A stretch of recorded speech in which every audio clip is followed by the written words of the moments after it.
All right, so today I'm going to show you how to change the air filter on your 2003 Ford F-150.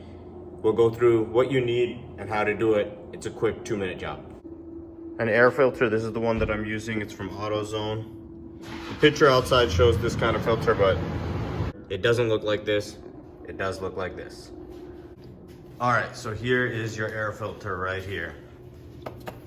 It's a very simple job. We're gonna unbuckle this, pull it out of the way, pull the air filter out, put the new one in, and rebuckle this. So let's do it. Okay, so we're gonna unbuckle this. You just pull up here, unbuckles. You can just loosen this a little bit, move it out of the way. Okay, we're gonna pull this back, and you see your air filter there. Let me just move this out of the way.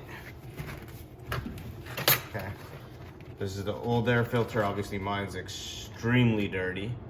I'm just gonna change that out. All right, so we're gonna just put this new filter in, and it's nice and snug, so we're gonna have to just push this filter cover back on here and hold it tight while we're putting it back on. All right, and then we're just gonna reclamp this, so I just have to hold it there, get my clamp in place from underneath as well, just make sure it's all perfect, right? Just hold it there, and then you're gonna close it back up.